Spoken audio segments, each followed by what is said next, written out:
Welcome to Phenomenal Woman. I'm your host, Janice Sutherland. Join me as we share the success strategies of phenomenal women achieving extraordinary success around the globe. From the good, the bad, the ugly, and everything in between, this is Real Talk by Real Women. We share with you the highs and lows of their journey and give you honest insight on how you can navigate same with confidence, integrity, and gain a little inspiration. As a leadership strategist, executive coach, and business consultant, I have the pleasure of working with organizations and individuals, helping them to turn their goals into success. This week, I'm in conversation with Gale Weithers. Born on the beautiful island of Barbados in the Caribbean, Gale discovered a love for words and creative writing at an early age. Both these skills have served her well over the past 30 years. Through hard work and dedicated commitment, she's advanced from executive assistant to executive manager. Today, Gale is a retail programs manager responsible for customer training, program development and facilitation across more than 20 countries. And in her spare time, if she has any, Gale blogs and writes poetry and short stories, for which she's received several national awards. She recently became co-author for the Success University for Women series of books. So Gale, thank you so much for joining me today. I'm delighted to have you on Phenomenal Woman this week. Now, I would have done a very short introduction about yourself at the top of the program, but can you tell our listeners, a little bit more about yourself and your background, your humble beginnings? So thanks for having me, Janice. I was born and raised in Barbados of Barbadian parents. I am married and divorced. Have one son. He's studying physical therapy at Mona University in Jamaica. Okay. In my spare time, the little that I do have, I'm a creative writer, storyteller, and I've won lots of national literary arts awards. So it's a nice mix of West Indian. Yeah. So in your writing, typically, what do you write about? I'm intrigued because I'm trying to embark on the writing piece. Mm-hmm. So and I can't say I'm struggling, but I'm always intrigued to know, how do people go through that creative process? So the creative process for me, what comes easy is inspirational writing. So I have a blog and then I have a newsletter. It goes out every Monday, and so it's a Bible verse and how you apply it to your life, but based on my life experience. And as something happens, you say, you know what, I'm struggling with this. Maybe somebody else is doing as well. I'll put some words together. It's very short. And I think it was getting into the routine. You have to do it every Monday. You don't know who's depending on it. You know, you don't know what somebody's going through, and they really need to have a word in time. And I think that really helped me to make it, it's a discipline. Writing is a discipline. Yes. The storytelling and the poetry and stuff that comes out of that. So that came afterwards. And our national competitions, they're normally run every year. So you just, pull from stuff. But I love writing, and then you try to hone your skill as well. But the inspiration comes from within. Okay. And is expressing what is within and hoping that you can help somebody else on their journey as well. Excellent. And I can help you if you need help. Thank you. I'll take you up on that. So watch yourself. So you talked about obviously the creative writing in your spare time. So what do you do as a career, Gale? As a career, I am a training facilitator. Our focus is on customer service mainly, and what flows out of customer service. Because, it's not just about serving your customers. We focus a lot on the people. Yes. Right now, our training surrounds topics like leadership, team building, communication.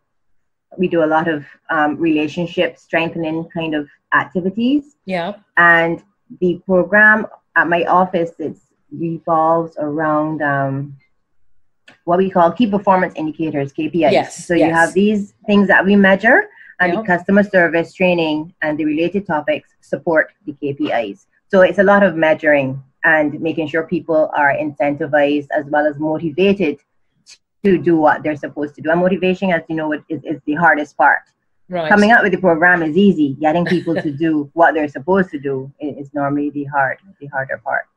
So just looking at that, you're talking about obviously keeping people motivated. What are your key motivators for your career choice? Okay, so you know, I'm going to say what everybody thinks, but they're afraid to say. Of course, your motivation is money. You have bills to pay.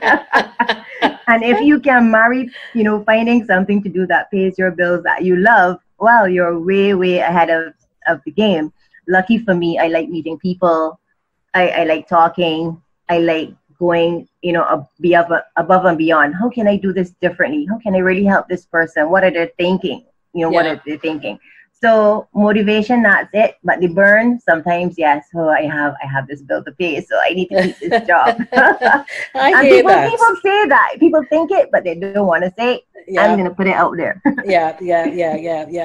So Gale, what's been the most satisfying challenge you've had to overcome throughout your career? I think the most satisfying challenge is being assigned a role. Yeah. And not feeling comfortable in it, not knowing, do I have the skill? Can I really execute on this task? Yeah. And especially if you don't have the confidence, I think that was the most challenging thing. In terms of a real life example, I had left my previous job as an admin assistant, and I was thrown into the event planning role. Right. I planned events, yes, but informally. But this manager felt that I could do a good job. And as soon as I entered the new company, I had to go overseas and take a contingency of people with me and manage like a trade show kind of concept. Wow. And I thought I was going to have a nervous breakdown. But, people try to encourage you to think outside of your comfort zone and to let you know you can do it. And it was hard. Yeah. But I really learned from the experience, and it not to be so hard on yourself. Yeah. And, So that was my biggest challenge. So what were the steps you would have gone through, or the key steps you would have gone through to kind of get you through that? Because I think it's obviously pretty daunting. It's pretty daunting early on to, as you said, you come into a new role and all of a sudden you're given this great responsibility. So what were the steps you went through to kind of get you through to the other end? So the steps I would have taken, the first step is to consciously remember that people are not mind readers. We really hope that they can read our minds, but they can't. Yeah. So you just tell people, in reality, I'm new to this. So yes, I'm going with you, I'm in charge, but I might need your support. And I'll be calling on you to help me, and to hold my hand until I get a little better. And that's what we did. You get as much information, historical information on past trade shows as you can, and you really learn it. Yeah. We had on the ground support. So I worked a lot with that, event coordinator to let her know, okay, I am not really familiar, but I'm going to do the best that I can. So you try to let people know you're not superwoman. Yes. It's easy to be a superwoman or to make people think you're a superwoman, but really and truly, half the time, you're not. Yeah, because I've often said, so what I'm hearing is that, you recognize there's I suppose, want a better word, a weakness in your skill set. So instead of trying to hide it or mask it, you ask for help. Because I always say the biggest sign of strength is people asking for help. It's not a sign of weakness. It's a big strength, knowing where, you need some support or some help to move forward. Yeah. So that's great. But I have found that it's a taboo. It's easier to hide it, or the norm to hide it, rather than ask people to help, because we don't want people to know we're deficient in an area. Yes, very much, very much. And you talked about confidence and just trying to be confident in the role. Has there been a time when you've confronted a challenge where it's gone wrong, and it's really knocked your confidence? How do you cope with those kind of situations? Well, when you come across a situation, as I tell people in event planning, if something happens and you're not prepared, the best thing to do is to go to the restroom and you don't come out until the event is finished. But I guess that's not really, good advice that you should give people. But in terms of managing something that has gone wrong, I think the key is to keep calm and not panic. In my other life, I would panic. The first thing you would do is, how am I going to manage this? Who's going to help me? Everything is going wrong. Is much more productive if you can step back. Okay, so this is happening. What are the solutions? Who's going to help me execute on these solutions? what was the best way to move forward. Okay, team, let's come together. If you have a team, that really works. And to acknowledge sometimes things happen and you have there's no control. There are things that, the electricity can go off, a flight can be delayed, you might have overbooked a hotel, you schedule training and instead of 60 people, only 10 turn up. It's life. Yeah. So you have to be flexible and to keep calm, do a lot of deep breathing. And especially if you have a team of millennials, right? The younger people who are looking to you to lead by example. That's how you show them, it can be done. Right. And the millennials are very topical, right? It's very topical right now. And I know, Gale, I hope you don't mind me saying, you've actually co-authored a book based around millennials. What do you find has been the biggest challenges with working with, I suppose, dare I say it, the younger employees? The younger employees have a totally different mindset to the more mature. I'm not going to say older. Yeah, more mature. I work with that. Employee.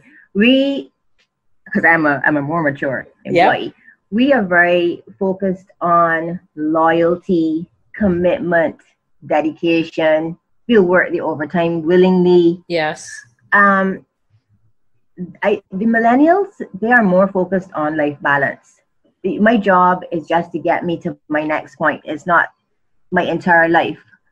And if I have to quit at 4:30, I will quit because I have stuff to do after 4:30. Yes. Yes. And they're very interested in ticking boxes off. So if they have 10 things to do, it's all about how quickly can I get these 10 things done, even if quality is sacrificed. So they might not take the time to reread an email or think the steps through totally because it's all about quantity rather than quality. Of course, the good thing about them is that they're very technologically savvy. I tell people I would love to say I know what's going on. I don't know what's going on. So if you know how to get it done, just make sure, that you remember that everybody may not be as technologically savvy as you are, because they can tend to be insular. But it's an experience, and you need to remember there are always two people, and you can always learn from the other person because you don't know everything. They can learn from you just as you can learn from them. But it's a process. You have to take a lot of vitamins and hope that and just keep up. Vitamins and Advil. So flicking back to your career, Gale, what has been your biggest career triumph to date? My biggest career triumph was creating these short motivate videos to bring some of our teams together. And you would think that's not a big deal. We just highlighted the company and we included some fun stuff. And in one case, one of the movies, we produced some DVDs and we sold like 40 plus DVDs. The staff were so engaged that they just purchased them. And I thought that was interesting. It really showed that people appreciated the effort that had gone into what we thought, maybe was something that may not have been as influential as it did in bringing people together. I think that was a very satisfying moment. Excellent. And if you could go back, and I know we talk about we're the mature crowd, but if you could go back and change one thing, Gale, what would it be and why? If I could go back and change one thing, and I don't know how many of our listeners can relate, I would listen more and talk less. Because as you start out your career and you have stuff happening, it is very, very easy to share your concerns or things that are not going right with your coworkers or your family or your friends. And we talk and we embellish and we like to complain and whine a lot. Yes. But a lot of the time we don't think of going directly to the source. That's what I mean. I would listen more and talk less, but I would go to the source. So instead of complaining to all of my friends or co-workers, and things get lost in translation. I would be a big girl and step up and go to the manager or my supervisor or whatever and say, listen, this is what I'm struggling with, or this is what you did, I didn't appreciate it, or I'm not sure, rather than complain on the sidelines. I think my life would have been a lot easier, and I might have been respected a little more. It's easy to say this now. Hindsight is 20/20 vision. But And as a West Indian, I think a lot of us do that. We rarely go to the source unless the burn is so bad we have no other choice. We will complain, and we love telling stories, and we get very animated, and how could they do that, and I would do this, but we never go to the source. And a lot of the time the sources they don't even know that people are struggling or that they're doing something that is affecting somebody in this manner. So that, I think, is my biggest lesson. And that is my one takeaway. If I wanted your listeners to take away something from today, would be that. Always, and that's what I said about mind readers. People can't read our minds, neither can we read theirs. Communication, it is all about communication.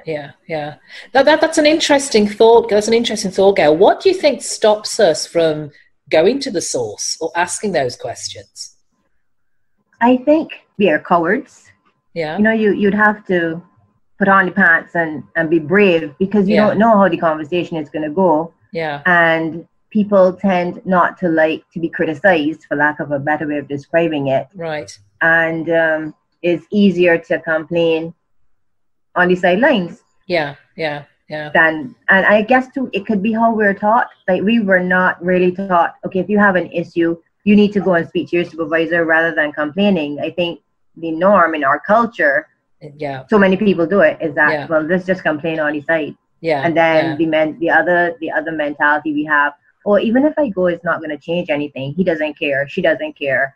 Right. So I'm just going to complain. But nothing changes unless we change. And I think one of the things we need to be mindful of is if we are unhappy with the situation and we're going to address it, is don't come with the problem. Actually have some ideas, solutions, because often, as maybe an employer or a manager, we don't see the challenge, and often for us, we just want the challenge to be addressed, not necessarily have the problem. So in my experience, it's always helped if someone's come to me with a concern, and I openly welcome people to come to me and say, look, I'm not happy about this, or I've got concerns about this.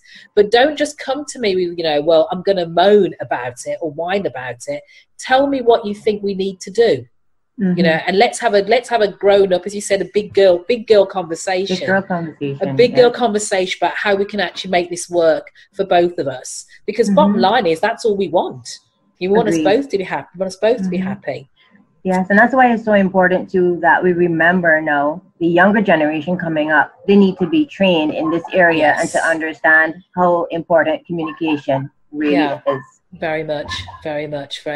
So, talking of communication, Gail, has there been a time where you've been assertive or confident, and people think that you are bossy? How do you deal with this? Janice, every day. I try to consciously take a step back. And let the other person, let them speak more. Rather than I can be forceful and I can be overly assertive. So I have to consciously remember, okay, let me just take a step back. There are other people, they have other opinions. Somebody might even have a different way that might be better than my way. So, and this comes from encouraging feedback, asking people to give you feedback on yourself. That is a very hard thing, and you need to be brave, because you might not like to hear the answer. So this year I tried to do more of that, and it has been a learning experience. Right. And I encourage my team, you need to be as honest as you can. I'll be honest with you, so you be honest with me. And that's how I've learned. Somebody actually said, when something happens, if it's bad and big enough, I panic, and I go off. And she said, and I said, but you're so calm. There's no sense of urgency. We need to solve these issues. And she said, yeah, but two people panicking makes no sense. You panic, I'm going to come up with a solution. I mean, we laugh, but I know she meant it seriously. So I have to learn from her feedback that really and truly she's right. Two people panicking, or one person being bossy and throwing their ideas around is not usually, it might not be the best way. And you describe yourself as overly assertive. Is that your description? That is my description, because in the past I was very wimpy and quiet. I couldn't represent myself. Right. So nobody knew how I felt or, you know, where I wanted to go, what I wanted to do. Yes. And I had to learn to be able to express myself in a way and stand up for myself so people will know. And it all goes back to, as I said earlier, the mind reading. We tend to assume people know, but in all honesty, they don't know. Right. So, you know, it's learning the hard way. If you don't say, they're not going to know. Okay. It's interesting. So Gale, as again, you said you're an author and you write, but what has been a book that has influenced you through your career journey? A book that has influenced me, I would say Stephen Covey's 7 Habits of Highly Effective People. I've had that before. Yes. I mean, we can talk all day on that, but the one true lesson, especially for a woman in business, is the value of putting first things first. Right. We tend to put everybody and everything before us. Yes. And we really need to remember, if you put first things first, everything else will fall into place. It may not seem so in the middle of a crisis. Yeah. But you really need to put first things first. That's the biggest lesson from that book. Okay. And do you have an example of where you've done that, or could share with us an example?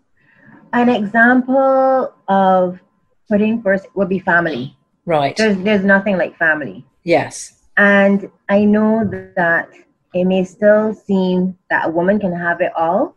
Right. I'm not sure she can have it all, because once you start to have children, you're going to have to choose between your career and working until midnight and coming home to your baby or your son. Yes. Sorry, I say son because I have a son.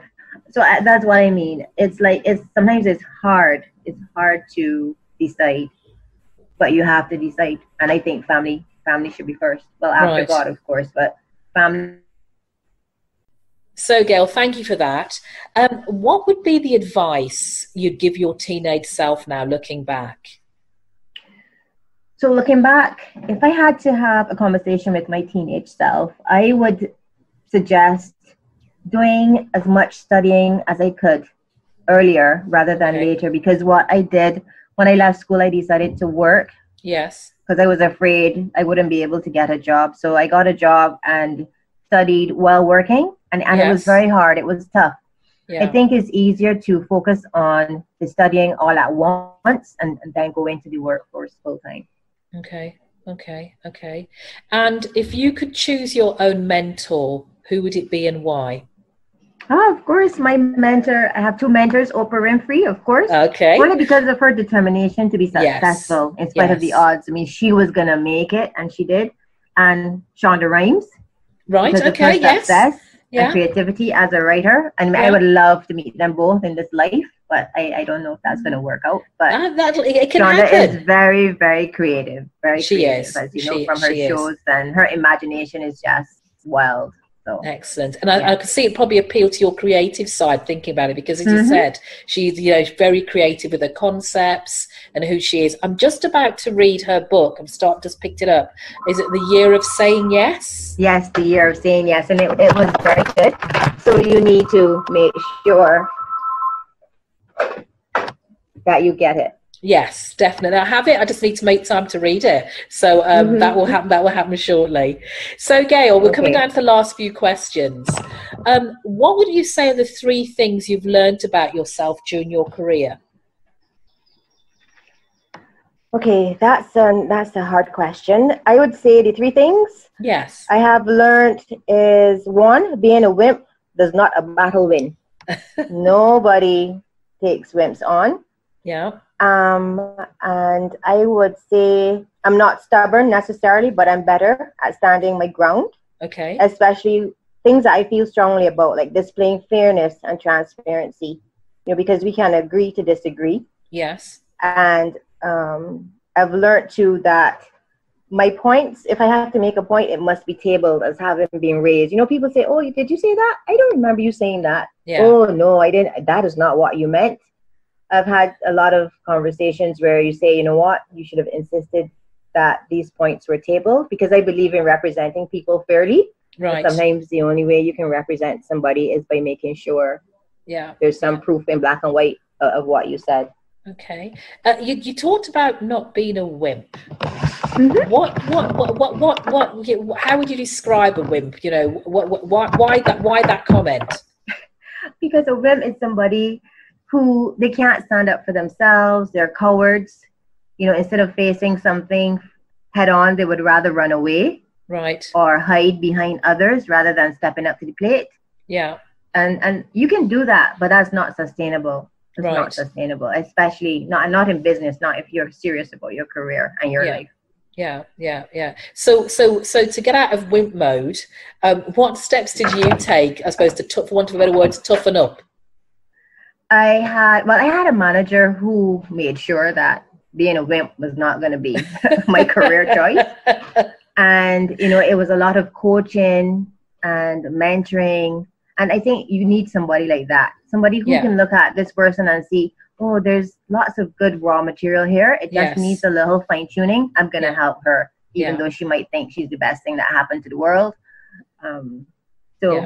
I think her guidance helped me a lot. Yeah, it's just having someone seeing your potential. Mm-hmm. You know, and I think and you're working the millennials as well, as you said, and I think us as the mature crowd, we almost have to pay that forward and actually see the potential in some of the younger persons, and how we develop those and advocate for those. Yeah, agreed. So, Gale, what would you say your imperfections, and how do you embrace them? My biggest imperfection is that I'm a perfectionist. Okay. You know, there's usually one way, and it's my way. So sometimes it's hard not to find flaws. Yes. But, you know, and as you get older, you have to learn to live and let go and not be so rigid. You know, it can happen. It doesn't have, all of my ducks don't need to be lined up. They just need to be all ducks. But yes. Right. Perfectionists, we don't always happen to, you know, see things as other people. Yes. And being a perfectionist is that easy? It's not, because life is not perfect. Right. It's not perfect. Not when you're dealing with people. Right. And I guess that's a big challenge for you in your role, because being event management, things have to be or perceived to be perfect for the guests or the people coming to the event itself. So I suppose it's a good dichotomy for you to have, just to kind of balance that all the way through. Yeah. Even in dealing with people. Yes. Sorry.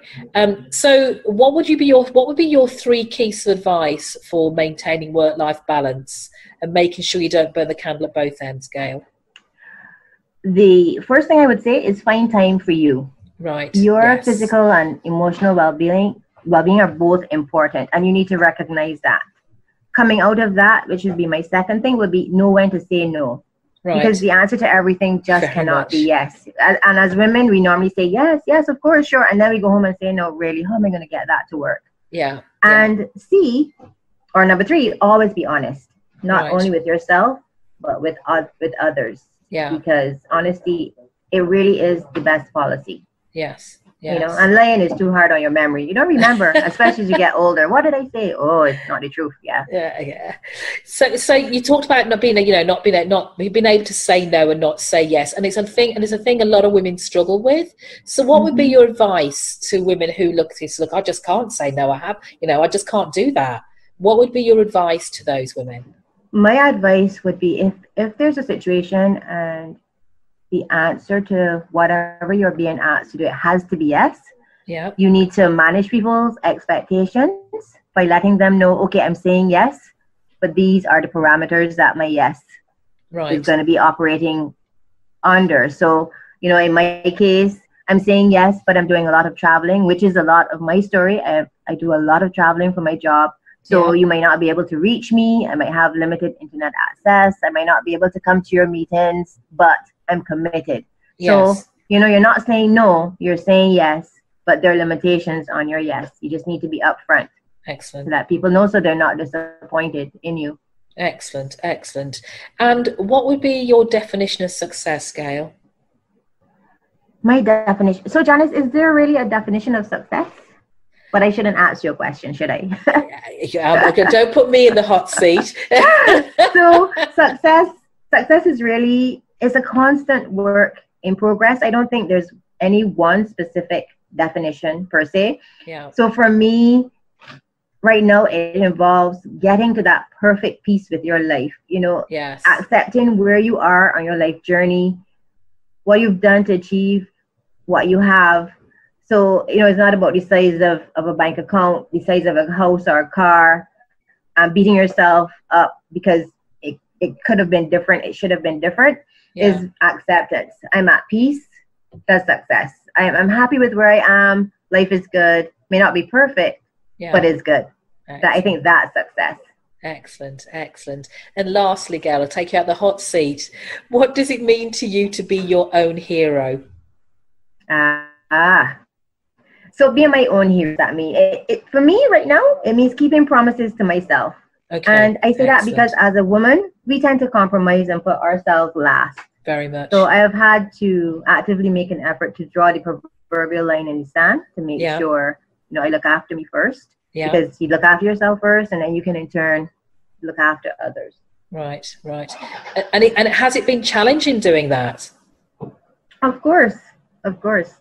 Women are normally caregivers. We look after everybody. Yeah. If we can remember to look after us, well, yeah, somewhere in between we do. Yeah. But you need to keep promises to yourself. So if you say, this year I'm focusing on doing some extra studying, or I'm gonna go to the gym more, and then something happens, you know, we tend to say, oh, it's just me, it's okay. Yeah. Whatever else this person needs is more important than what I need. But no, it's not. You have to actively say, no, I need to keep this promise to me because I am important to me. Yeah. Yeah.